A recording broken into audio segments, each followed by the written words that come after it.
So in the early church, in the Bible, the church was governed by elders, right? You get Paul and others talking about how there's bishops in certain areas, and those bishops are like pastors that oversee the other pastors in the area.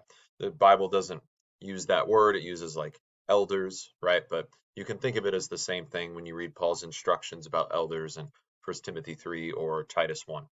Well, pretty early on in the church, the Roman Catholics believed that Peter was the first bishop of Rome. So in that passage that I read in the last video from Matthew 16, where Peter confesses that Jesus is the Christ, the Son of the living God, and Jesus looks at Peter, says, "I tell you, you are Peter," right? His name was Simon. Jesus is giving a new name. You are Peter, and on this rock, Peter means rock, Petros means rock, and Jesus says, "On this Petra," which is just feminine for rock, "I will build my church, and the gates of hell will not overcome it." So Roman Catholics, the way they interpret that verse is Jesus built his church on the person Peter, the Apostle Peter. Rome was the only Western church to receive a letter from Paul, his letter to the Romans, and after the fall of Jerusalem, Rome had more authority in the church, right? So church importance and important theologians and important areas, it kind of shifted towards Rome as history went on. It was the Roman Empire, after all, that the early church was growing up in. And they had a big political advantage. All roads lead to Rome, as the saying goes. It was a very wealthy and influential church. And in the 400s, Pope Leo I, mentioned in the previous video, he claimed authority over all churches, right? He said he was the head of all the church. And of course, later the Eastern churches said, no, we're the head. And that led to the Great Schism a little after 1000. So the church went to the Roman Catholic Church is based in Rome, and this is a picture of the Vatican in Rome, Vatican City, and it's also its own sovereign nation. All right, some of the beliefs in Roman Catholicism, some of their distinctives. You learned in doctrine class this phrase, formal principle. Formal principle is what is your authoritative source for your religion? Where do you get your teaching? Where do you get your doctrine? And for Roman Catholics, the answer is both the Bible and sacred tradition. I've got a lot of quotes here from the Catechism of the Catholic Church. I won't read all of these for every doctrine, but I'll read this one because this is very foundational for why Catholics and Protestants will disagree. They don't share the same formal principle. Protestants teach sola scriptura, and what we'll find out is that the Roman Catholics and the Eastern Orthodox, they do not teach sola scriptura. So what do the Catholics teach? Sacred tradition and sacred scripture then are bound closely together and communicate one with the other. For both of them, flowing out from the same divine wellspring, come together in some fashion to form one thing and move towards the same goal. As a result, the Church, to whom the transmission and interpretation of revelation is entrusted, does not derive her certainty about all revealed truths from the Holy Scriptures alone. Both Scripture and tradition must be accepted and honored with equal sentiments of devotion and reverence. And this is a good summary quote. Sacred tradition and sacred Scripture make up a single sacred deposit of the Word of God. Now, what is sacred tradition? Sacred tradition is what the early church fathers taught, essentially, right? Not just what Jesus taught, but what the apostles taught and what their disciples taught and what their disciples taught. What these early church fathers taught and wrote on the Bible responsibly was also authoritative in some degree. Not like it's the inspired word of God, but God was working through these theologians to reveal some of his truths, not just scripture alone, but also through sacred tradition. So that's why tradition and scripture make up a single sacred deposit of the word of God in the Roman Catholic view. All right, interpretation of God's word and infallibility of the Pope. This is important too. This explains a big difference between Protestants and Catholics. The task of giving an authentic interpretation of the Word of God, whether in its written form or in the form of tradition, has been entrusted to the living teaching office of the Church alone. That's called the magisterium, right? So the Church has a living teaching office, and that's its magisterium. It's authoritative teaching. Its authority in this manner is exercised in the name of Jesus Christ. This means that the task of interpretation has been entrusted to the bishops in communion with the successor of Peter, the Bishop of Rome. The task of interpreting the Word of God authentically has been entrusted solely to the magisterium of the Church, that is, to the Pope and to the bishops in communion with him. So the Protestant idea of private interpretation, let's translate the Bible from Latin into the vernacular. Let's have a German Bible, an English Bible, a Chinese Bible, a Spanish Bible. Well, those early efforts of translation into, say, English or German, for example, they were opposed by the Roman Catholic Church. Why? Because it's the church, it's the magisterium, it's the Pope and those bishops in communion with him who get to read the Bible, interpret it rightly, and tell Christians what it rightly means. Private interpretation, they saw that as basically opening up the door to heresy. So no private interpretation of the Word of God. So the Pope is the chief interpreter. What the Pope says from his official teaching office, ex cathedra, that's what the Bible means in regards to whatever he was teaching about. All right, another distinctive for Roman Catholicism. Their doctrine of justification is different than the way many other Christians or Protestants see it. So what do they teach? Justification includes the remission of sins, sanctification, and the renewal of the inner man. Right? A lot of Protestants won't talk that way. They'll talk just about justification. They won't say it includes sanctification or anything like that.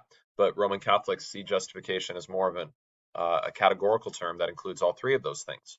No one can merit the initial grace, which is at the origin of conversion. Moved by the Holy Spirit, we can merit for ourselves and for others all the graces needed to attain eternal life, as well as necessary temporal goods. So the idea of merit, earning, working to deserve, Catholics will use that word merit to talk about justification, to talk about the grace needed to attain eternal life. And that's a distinctive of the Roman Catholic view of justification. Protestants won't talk about us meriting justification or eternal life or the grace needed to attain eternal life in any way. We would say Christ merits that. Justification is not by faith alone in the Roman Catholic doctrine. They reject that. So when Luther and other reformers said justification is by grace alone, through faith alone, Catholics would say you got to remove the alone. That's not true. This is from the Council of Trent. If anyone saith that by faith alone the impious is justified, and such wise as to mean that nothing else was required to cooperate in order to obtain the grace of justification, that is not in any way necessary, that he be prepared and disposed by the movement of his own will, let him be anathema, right? So the idea that just faith in Christ all by itself, and not including your own works or your own merits or your own cooperation with Christ and his obedience to his word, to take that stuff out of justification, they would say, no, absolutely not. That stuff belongs in the doctrine of justification. All right, they have a distinctive view of the Lord's Supper, right? The bread and wine, which Christ declares to be his very own body and blood for us to take and eat and drink. Communion is called the Eucharist, which comes from the Greek for thanksgiving. A Catholic service that offers the Eucharist is called a Mass, the Mass. Two distinctive Roman Catholic teachings about the Lord's Supper that are worth noting here. One, transubstantiation.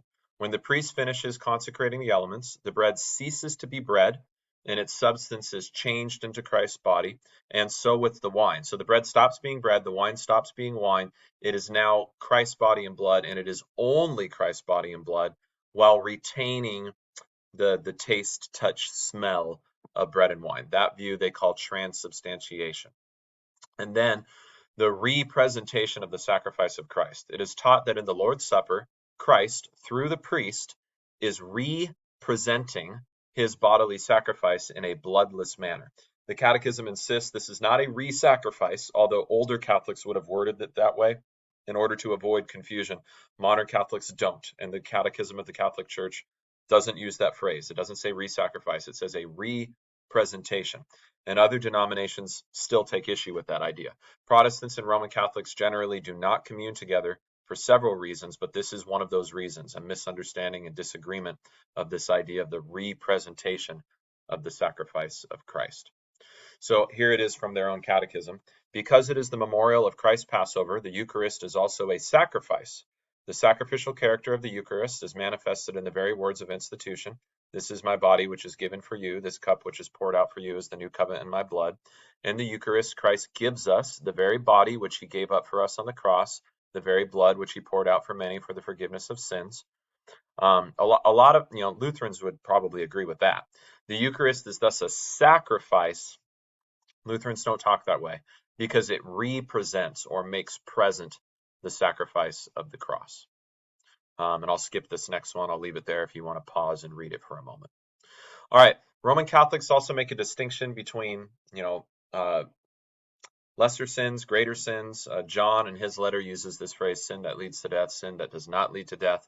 Most Protestants don't use these phrases, but a mortal sin, it says, is to choose deliberately, that is, both knowing it and willing it, something gravely contrary to the divine law.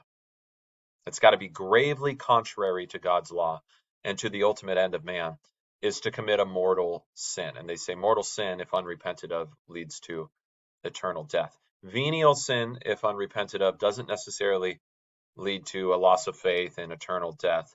Venial sin, they say, is repairable by charity. All right, the Immaculate Conception, the idea that Mary was not just the Virgin Mother of Jesus, but she was the sinless Virgin Mother of Jesus, right? So they teach, and I won't read all this, you can look at it if you want, but they teach that Mary was preserved immune from all stain of original sin. So the Western Church teaches that Adam's sin and the guilt of that sin is inherited by all of Adam's progeny. All humanity, all of Adam's offspring are guilty of sin. That's original sin or inherited sin. The Eastern Church rejects that.